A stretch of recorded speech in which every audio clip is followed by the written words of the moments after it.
Hello student, in this video we are going to discuss unit number 4 centroid and center of gravity। तो centroid and centre of gravity जो है ये हमारा 4th unit है और इसकी अगर वेटेज की बात करें तो ये यहाँ से 10 मार्क्स के क्वेश्चन एग्ज़ाम्स में पूछे जाते हैं। 10 मार्क्स के क्वेश्चन एग्ज़ाम्स में पूछे जाते हैं, लगभग 15% इसका वेटेज है। तो अगर सेंट्रॉयड की बात करें तो सेंट्रॉयड जो है,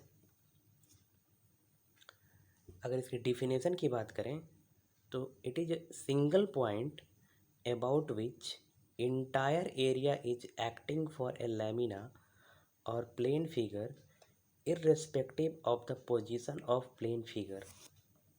तो जैसा कि डिफिनेशन से क्लियर है कि centroid is applicable for plane figure या लैमिना या प्लेन फिगर के लिए एप्लीकेबल है। And we know that plane figure means only 2D figure, 2 dimensional figure को प्लेन फिगर बोलते हैं।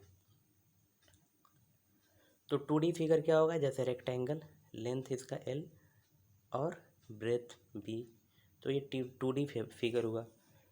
तो ये 2D फिगर के लिए ही सेंट्रॉयड एप्लीकेबल होता है, 3D फिगर के लिए नहीं होता है। Only applicable for 2D figure. यहाँ 3D फिगर की बात नहीं होगी, सिर्फ 2D फिगर की बात होगी। Irrespective of the position of the plane figure का मतलब हुआ कि पोजीशन को चेंज भी कर देंगे अगर इसके पोजीशन को, जैसे ये ट्रायंगल है तो ट्रायंगल के अगर पोजीशन को हम अगर चेंज भी कर देंगे, जैसे कि इसको ऐसे दिखा देंगे, तो भी इसका सेंट्रॉयड जो है, टोटल जो एरिया है वो उसी पॉइंट पर लाई करेगा जब इस कंडीशन में होगा। अगर यहाँ लाई कर रहा तो उस कंडीशन में भी यहाँ लाई करेगा। यही इसका मतलब हुआ irrespective of the position of the plane figure, irrespective of the position of the plane figure. तो इसका ये डिफिनेशन हुआ सेंट्रॉयड का। बेसिकली सेंट्रॉयड जो है हम कंपोजिट फिगर का निकालते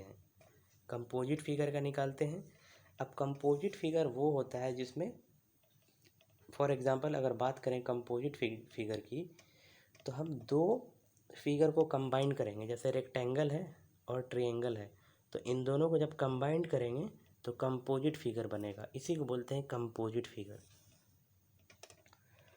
तो ये होता है सेंट्रॉयड, मतलब टोटल एरिया एक पॉइंट पे लाई करेगा। अगर हम इसकी बात करें दूसरे पॉइंट की, तो it is applicable to plane figure का मतलब हुआ 2D फिगर हैविंग एरिया, जो क्या अगर जिसके पास क्या हो, एरिया हो बट नो वॉल्यूम। अगर हम 2D प्लेन की बात करें तो हमेशा क्या होता है, उसका एरिया होता है, उसका वॉल्यूम नहीं होता है। अगर रेक्टेंगल की बात करें तो रेक्टेंगल का एरिया होता है, ना कि रेक्टेंगल का वॉल्यूम होता है, क्योंकि रेक्टेंगल क्या है, 2D प्लेन फिगर है। तो इसी 2D प्लेन फिगर का हम हमेशा जो है 2D प्लेन फिगर का ही सेंट्रॉयड निकालते हैं। ओके, अब हम बात करते हैं एग्जाम्पल्स की। तो यहाँ रेक्टेंगल हो गया, स्क्वायर हो गया, सर्कल हो गया, सेमी सर्कल हो गया, ट्रायंगल हो गया, ये सब क्या है, 2D प्लेन फिगर है। ये सब क्या है, 2D प्लेन फिगर है। इन्हीं 2D प्लेन फिगर्स का हम लोग सेंट्रॉयड निकालते हैं, इन्हीं 2D प्लेन फिगर का हम लोग सेंट्रॉयड निकालते हैं। ओके, अब हम बात करें अगर कंसेप्ट ऑफ सेंट्रॉयड की, तो कॉन्सेप्ट ऑफ सेंट्रॉयड की अगर बात करें हम, तो फॉर एग्जांपल ये एक हमने एरिया लिया है, इसमें डिफरेंट एरिया है, A1 है, A2 है, A3 है, A4 है, A5 है, इसी तरीके से सो ऑन बहुत सारे एरियाज हैं इसमें प्लेन में।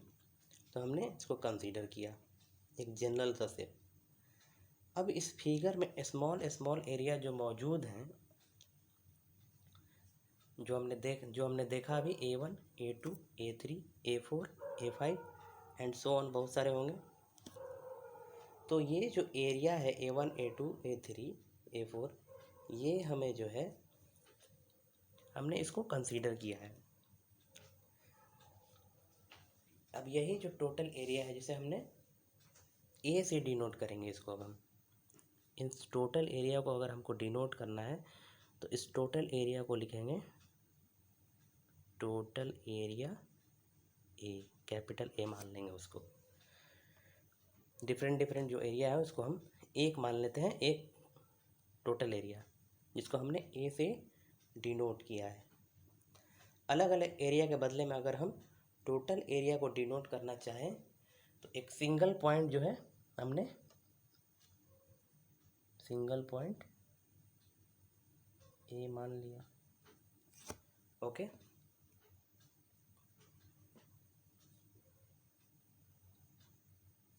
अब वही सिंगल पॉइंट पे जो है सेंट्रॉयड जो है हमारा, सिंगल पॉइंट को हम सेंट्रॉयड बोलेंगे। टोटल एरिया को मिला करके जो हमारा एक सिंगल एरिया बना, टोटल एरिया मिला करके, अब उसी सिंगल एरिया को बोलेंगे सेंट्रॉयड। ओके,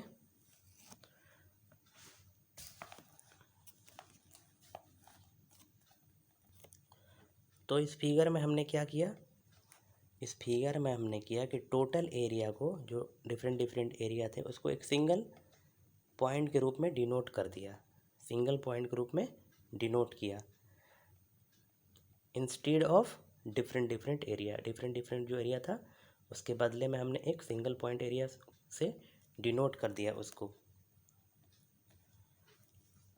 अब इसकी अगर हम डायग्राम की बात करें तो कुछ ऐसे होगा। ये हमारा एक्स एक्सिस, ये हमारा एक्स एक्सिस और ये वाई एक्सिस। अब इसमें जो था वो एरिया था, डिफरेंट एरिया था। अब मान लीजिए कि यहाँ पे हमारा जो पॉइंट है, डिफरेंट एरिया को जो हमने एक single point area, single point के रूप में डिनोट किया था, उसको हम जी से डिनोट करते हैं, इसको हम जी से डिनोट करते हैं। अब इसी को बोलते हैं, इसी जी को बोलते हैं सेंट्रॉयड, इसी जी को बोलते हैं सेंट्रॉयड। अब इसकी पोजीशन की अगर हम बात करें तो वाई एक्सिस के रेस्पेक्ट में इसके लोकेशन की अगर हम बात करें तो location of centroid with respect to Y axis हमारा ये है, वाई एक्सिस के रेस्पेक्ट में इसका जो लोकेशन होगा उसको हम एक्स बार से डिनोट करेंगे। तो इसको बोल सकते हैं कि location of centroid with respect to Y axis, location of centroid with respect to Y axis is X bar, और location of centroid with respect to x axis, location of centroid with respect to x axis, ये हमारा x axis है, is called y bar.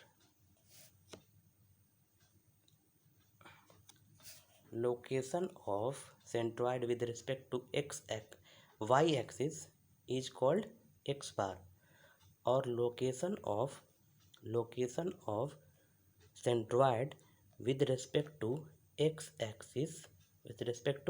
axis is known as y bar. Okay, तो I hope कि आप लोगों को इस video से सेंट्रॉयड क्या होता है वो पता चला होगा। अब अगर हम बात करें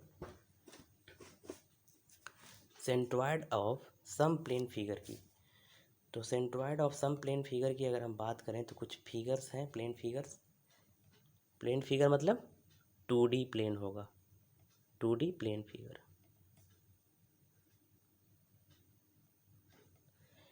तो अगर हम रेक्टेंगल की बात करें तो रेक्टेंगल के लेंथ को हमने L माना और इसके ब्रेथ को हमने B माना। ये हमारा x एक्सिस है और ये हमारा y एक्सिस है। तो इसका जो x बार होगा, x बार मतलब location of centroid with respect to y axis. y axis ये है हमारा, तो y एक्सिस से जो लोकेशन होगा सेंट्रोइड का उसको बोलेंगे x बार। ये जो हमारा x बार है, x बार जो हम देख रहे हैं x बार, ये location of centroid with respect to y axis, यानी कि यहाँ से लेके यहाँ तक का डिस्टेंस, इसको हमने x बार। वो क्या हो जाएगा L/2, क्योंकि टोटल कितना है L है, तो x बार हो जाएगा L/2। उसी तरीके से अगर y बार की बात करें तो y बार क्या होता है, location of centroid with respect to y axis, location of centroid with respect to x axis, ना कि y एक्सिस। अगर हम y बार की बात करें तो ये हमारा x एक्सिस है, इस x एक्सिस से लोकेशन ऑफ सेंट्रोइड यहाँ से यहाँ तक का जो डिस्टेंस है वो हमारा y बार होगा। तो y बार क्या हो जाएगा, ये टोटल डिस्टेंस b है तो b/2 हो जाएगा। उसी तरीके से अगर हम ट्रायंगल की बात करें, ये हमारा x एक्सिस है और ये y एक्सिस है।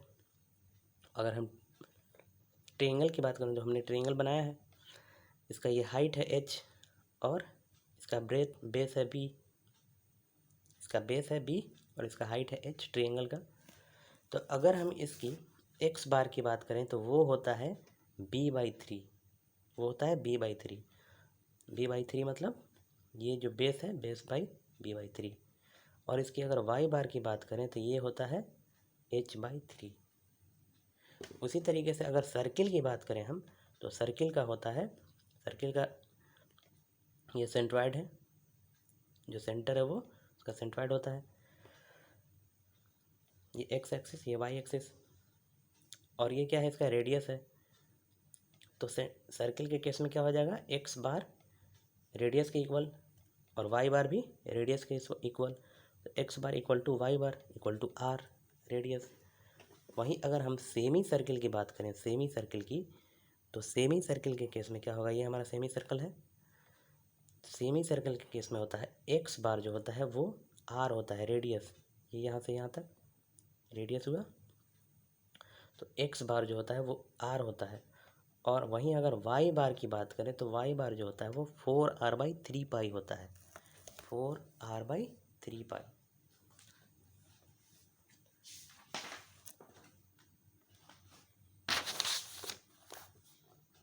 वही अगर हम क्वार्टर सर्किल की बात करें तो क्वार्टर सर्किल, ये हमारा क्वार्टर सर्किल है, x एक्सिस और y एक्सिस। क्वार्टर सर्किल मतलब सर्किल का फोर्थ पार्ट। तो इसमें जो x बार होगा वही y बार होगा, क्योंकि ये दोनों क्या है, सिमेट्री है। अगर इधर से भी देखेंगे तो वही होगा x एक्सिस से, y एक्सिस से भी देखेंगे तो वही होगा, symmetry. This figure is axis of symmetry है, ये जो फिगर है हमारा वो एक्सिस ऑफ सिमेट्री है, इसका सेंटर ऑफ ग्रेविटी ये होगा। तो ये जो है हमारा x बार और y बार का जो वैल्यू होता है वो 4r/3π होता है, 4r/3π। तो ये कुछ वैल्यूज़ थे जिसको हमने देखा, तो आई होप तो ये जो कुछ वैल्यूज़ थे ये आपको याद करने होंगे। जो हमने देखा अभी centroid of some plane figure का, तो centroid of some plane figure जो है rectangle, triangle, circle, semi circle, इसके वैल्यूज़ को आपको याद करने होंगे।